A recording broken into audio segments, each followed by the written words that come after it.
Assalamualaikum warahmatullahi wabarakatuh.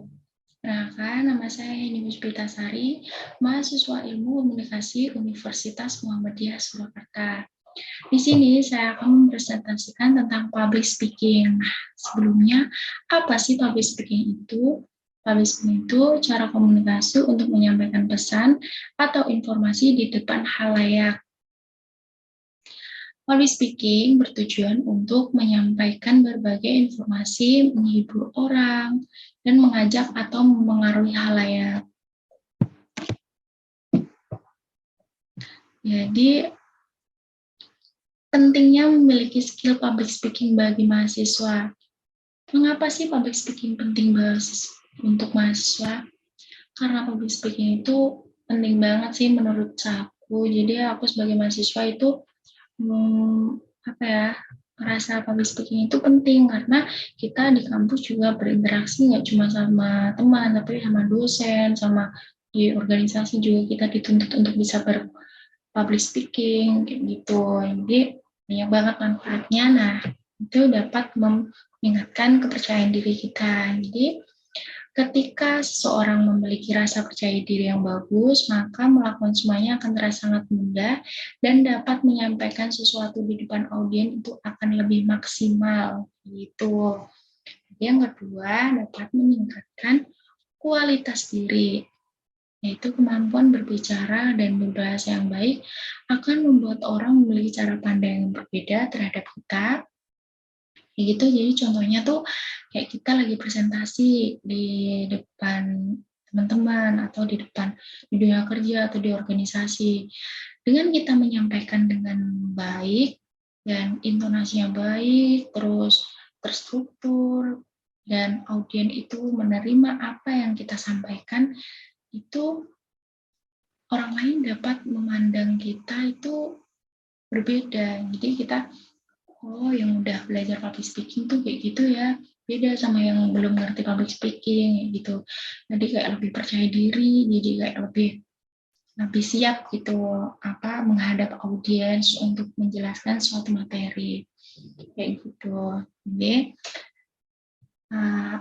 belajar public speaking itu pasti pengen ya ada tujuannya kayak profesi apa aja sih yang membutuhkan kemampuan public speaking. Banyak sih, jadi kayak sepertinya semua pekerjaan itu butuh deh public speaking karena itu kan kita kayak berkomunikasi gitu ya, kayak menyampaikan suatu apa yang kita perlu kita sampaikan gitu. Jadi ada public speaker.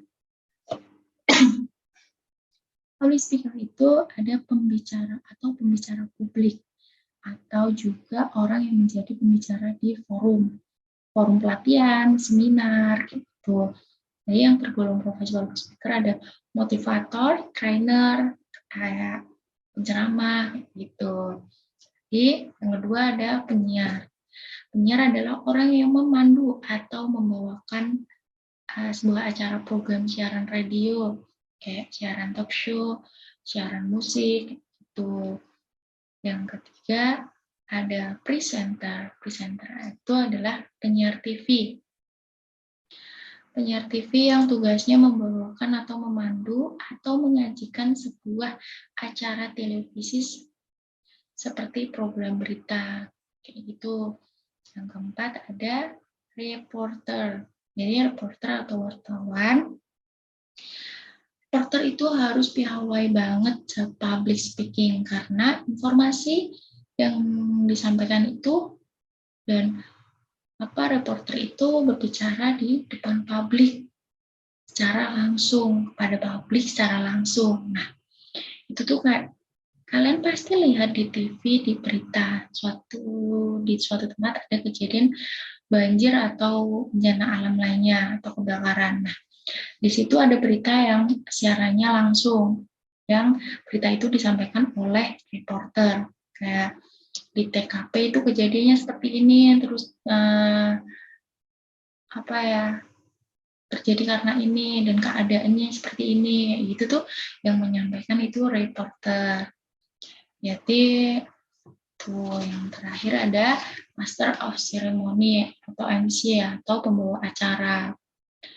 Nah, kayak acara informal seperti hiburan, pernikahan, kayak gitu kan ada hiburannya. Itu tuh ada MC yang membantu ke acaranya. Jadi kayak sebagai penghibur gitu, pembuka acara atau penutup acara juga kayak gitu. Jadi MC di suatu konser kayak gitu juga bisa. Nah, selanjutnya apa sih yang dipelajari di mata kuliah public speaking? Saya sebagai mahasiswa ilmu komunikasi dan mengambil mata kuliah public speaking dan diajar oleh Bu Sarah. Beliau mengajarkan tentang teori dasar public speaking, karakteristik public speaker, elemen vokal dalam public speaking, metode public speaking, praktek pidato, dan teknik presentasi. Teori dasar public speaking saya dikenalkan dengan mengetahui tentang pengertian komunikasi menurut para ahli. Menurut Carl Hovland, komunikasi sebagai proses seorang menyampaikan stimulus dalam bentuk lambang yang bertujuan untuk mengubah tingkah laku seseorang. Nah, yang kedua ada komunikasi menurut Carlos Well. Komunikasi sebagai proses menyampaikan pesan kepada orang lain, namun harus menghasilkan efek tertentu. Sebelum menghasilkan efek tertentu, tentunya ada unsur-unsur komunikasi. Nah, apa saja sih unsur-unsur komunikasi itu? Unsur-unsur komunikasi ada komunikator. Apa itu komunikator? Nah, komunikator itu sebagai sumber pesan. Sumber pesan itu seseorang atau pihak yang menyampaikan komunikasi kepada orang lain. Informasi yang disampaikan dapat berupa perintah, pertanyaan, ide, dan pendapat. Itu. Jadi selanjutnya ada pesan. Pesan atau informasi adalah konten yang ingin disampaikan komunikator kepada komunikan. Pesan ini dapat disampaikan dengan bahasa verbal atau non-verbal. Yang ketiga ada media atau channel atau saluran, ada saluran TV kayak gitu kan. Itu proses komunikasi tidak hanya terdiri dari pengirim dan penerima pesan. Jadi ada media yang berperan atau sebagai alat yang digunakan untuk mengirimkan pesan kepada penerima pesan. Gitu. Yang keempat ada komunikan. Komunikan itu pihak penerima pesan. Jadi, agar komunikan dapat memahami informasi dari komunikator, maka komunikan itu harus menerjemahkan atau menafsirkan yang dikirim oleh sang pengirim. Jadi, nggak cuma kita mendengarkan doang. Jadi, kita tuh harus ada tafsirannya. Jadi, apa yang dibicarakan kita harus mikir, oh gini ya, oh gini. Agar komunikasi itu tuh sampai ke komunikan. Ini yang terakhir ada efek. Nah, efek itu pengaruh yang ditimbulkan komunikan yang disampaikan komunikator. Efek ini berupa pengetahuan, sikap, dan perasaan. Itu. Jadi ada feedback, ada perasaan kayak kalau yang komunikasi itu disampaikannya sedih, mungkin ada feedback ada perasaan sedih gitu. Sikapnya itu kayak gimana? Kita pasti ada efeknya tertentu. Masing-masing orang juga memiliki efek tertentu gitu. Jadi selanjutnya, setiap komunikasi pasti ada kendala atau gangguannya. Nah, kendala bahasa, gaya bahasa, dan budaya itu pengaruh banget. Jadi sebelum kita melakukan komunikasi atau menyampaikan informasi, itu kenali dulu sebelum berkomunikasi. Misal dari segi demografi, yaitu jenis kelamin, usia, agama, dan tingkat pendidikan. Atau dari segi geografi, dari mana audien berasal. Gitu. Jadi kenali dulu biar nggak salah paham. Jadi apa yang disampaikan jadi dapat diterima dengan mudah oleh audiens gitu. Selanjutnya ada persepsi. Persepsi kayak persepsi kita kepada orang lain. Jadi persepsi komunikator dalam pendidikan dapat mempengaruhi hasil komunikasi yang dilakukan. Contohnya kayak misal yang presentasi itu saya tidak suka. Jadi mau sebagus apapun kalau saya tidak suka berarti kayak mau yang diomongin itu nggak bakal saya terima. Jadi nggak bakal gampang masuk di pikiran. Di merhatiin aja males kayak gitu. Selanjutnya pesan tidak jelas. Pesan tidak jelas itu sangat mengganggu banget komunikasi. Misalnya seorang pembicara melakukan presentasi, tapi suaranya agak lirih. Jadi audiens yang ada di belakang mungkin akan merasa tidak jelas dan kemungkinan tidak paham dengan apa yang udah disampaikan atau dijelaskan. Itu selanjutnya ada gangguan lingkungan. Gangguan lingkungan itu dipengaruhi oleh suasana terlalu berisik, rame, ada suara-suara kayak gitu. Jadi noise kayak gitu. Dan selanjutnya ada karakteristik public speaker. Karakteristik public speaker itu ada 4, itu ada analyzer, harmonizer, entertainer, dan debater. Analyzer itu berbicara secara rapi dan terstruktur. Kalau contohnya itu seperti dosen, guru pembimbing, nah itu kan terstruktur banget. Jadi kayak rapi itu, tersusun rapi, nggak cuma ngomong-ngomong aja. Jadi udah terstruktur. Karakteristik yang kedua itu ada harmonizer. Karakteristik ini memiliki kemampuan untuk berbicara berdinamika, intonasinya beragam, fleksibel dan mampu menyesuaikan dengan baik. Contohnya kayak sales, pemimpin negara kayak gitu. Ya, orang-orang yang mampu mempersuasi sehingga yang lain tunduk dengan apa yang disampaikan. Jadi kayak apa ya, aturan pemerintah. Jadi kan kayak gitu kita kan dengerin. Jadi kita dipersuasi agar kita tuh tunduk, maksudnya mengikuti aturan-aturan tersebut kayak gitu. Jadi sales juga kan bisa harganya ini loh, jadi ada diskon segini, barangnya ini, manfaatnya kayak gini gitu. Jadi kayak dipengaruhi gitu. Yang ketiga ada entertainer, itu orang-orang yang terbiasa menghibur orang lain, berbicara dengan improvisasi. Goalsnya itu bisa stand up komedi gitu tuh, apa ya, memiliki goal sendiri. Jadi lebih ke menghibur gitu. Yang terakhir karakteristiknya orang yang debaters itu mampu mendapatkan lawan jenis kayak. Jadi kita ngomong tuh ada feedbacknya, ada yang nyanggahin gitu. Kayak Mata Najwa itu pasti ada feedback baliknya. Deddy Corbuzier kayak di podcast kayak gitu. Ya, selanjutnya ada teknik presentasi. Teknik presentasi ini itu ada tipe-tipe presentasi. Nah, presentasi itu ada 4. Tipe presentasi informatif, demonstratif, persuasif, dan pengambilan keputusan. Informatif itu adalah presentasi yang salah satunya tujuannya untuk membagikan informasi kepada audiens. Yang kedua, demonstratif. Demonstratif presentasi bertujuan untuk bagaimana melakukan sesuatu, kayak tutorial caranya, cara bikin ini, kayak gitu. Itu termasuk tipe presentasi demonstratif.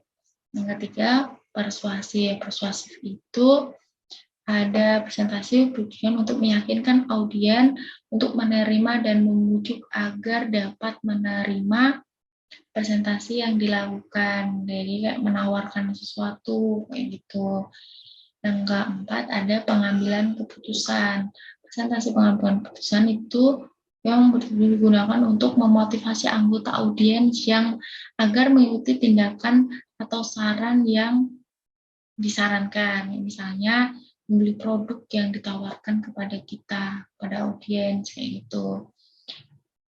Selanjutnya aturan dalam presentasi. Presentasi itu juga ada aturannya. Jadi membuat presentasi itu ada 10, 20, per 30.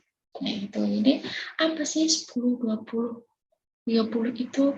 Jadi di dalam presentasi itu ada 10 adalah jumlah maksimal slide presentasi. Jadi nggak boleh kurang, nggak boleh lebih, nggak boleh kurang dari 10, ini nggak boleh lebih dari 10. Jadi kalau bisa di 10 gitu. Jadi apa ya, biar apa yang disampaikan itu mudah dipahami kayak gitu. Jadi nggak yang bertele-tele, dan isinya di presentasi itu tuh poin-poin penting aja kayak gitu. Yang 20 adalah lamanya durasi presentasi, itu 20 menit. Dan agar 20 menit itu biar audien itu nggak bosan, dan apa yang disampaikan kita bisa ngira-ngira, oh yang disampaikan ini.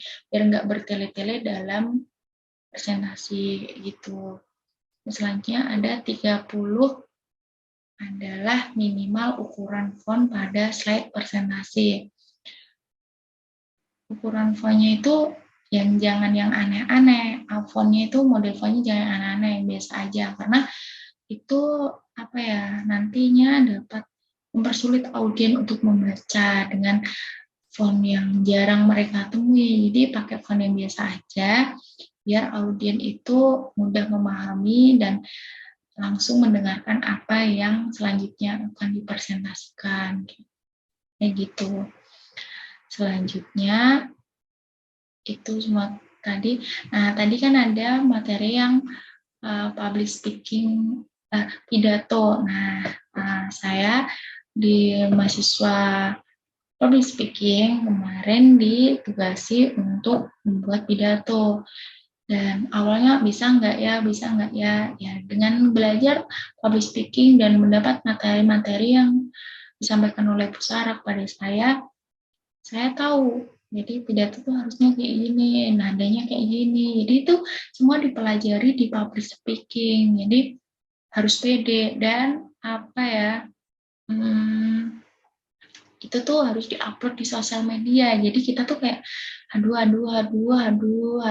harus apa namanya, ada apa effort yang gede gitu loh. Jadi nggak cuma bikin terus dikumpulin, kan kita dilihat banyak orang di sosial media, jadi aku harus bagus gitu. Jadi melatih kepercayaan diri juga. Nah, kayak tadi yang balik pertama, kita harus melatih kepercayaan diri speaking itu. Semua itu sudah disampaikan, itu yang saya pelajari di mata kuliah public speaking yang diajarkan oleh Pusara. Harapan saya setelah mempelajari public speaking itu, saya berharap saya setelah mempelajari public speaking, saya dapat terapkan pada saat berkomunikasi, dapat berkomunikasi dengan metode yang benar, dapat menyampaikan sesuatu informasi dengan jelas dan mudah dipahami orang lain. Saya juga berharap setelah belajar public speaking, saya dapat lebih percaya diri untuk bicara di depan banyak orang, serta ilmu yang sudah saya pelajari nantinya dapat bermanfaat pada saat terjun di dunia kerja, gitu, dan dapat mengamalkan ilmu-ilmu public speaking kepada orang lain. Itu jadi manfaatnya juga banyak public speaking. Jadi kayak penting banget tuh belajar public speaking biar kita tuh nggak grogian, kita tahu metodenya yang benar tuh kayak gimana, kayak gitu. Jadi seru banget ya belajar public speaking tuh. Jadi sekian dulu dari saya. Semoga apa yang saya sampaikan bermanfaat. Terima kasih. Wassalamualaikum warahmatullahi wabarakatuh. See you.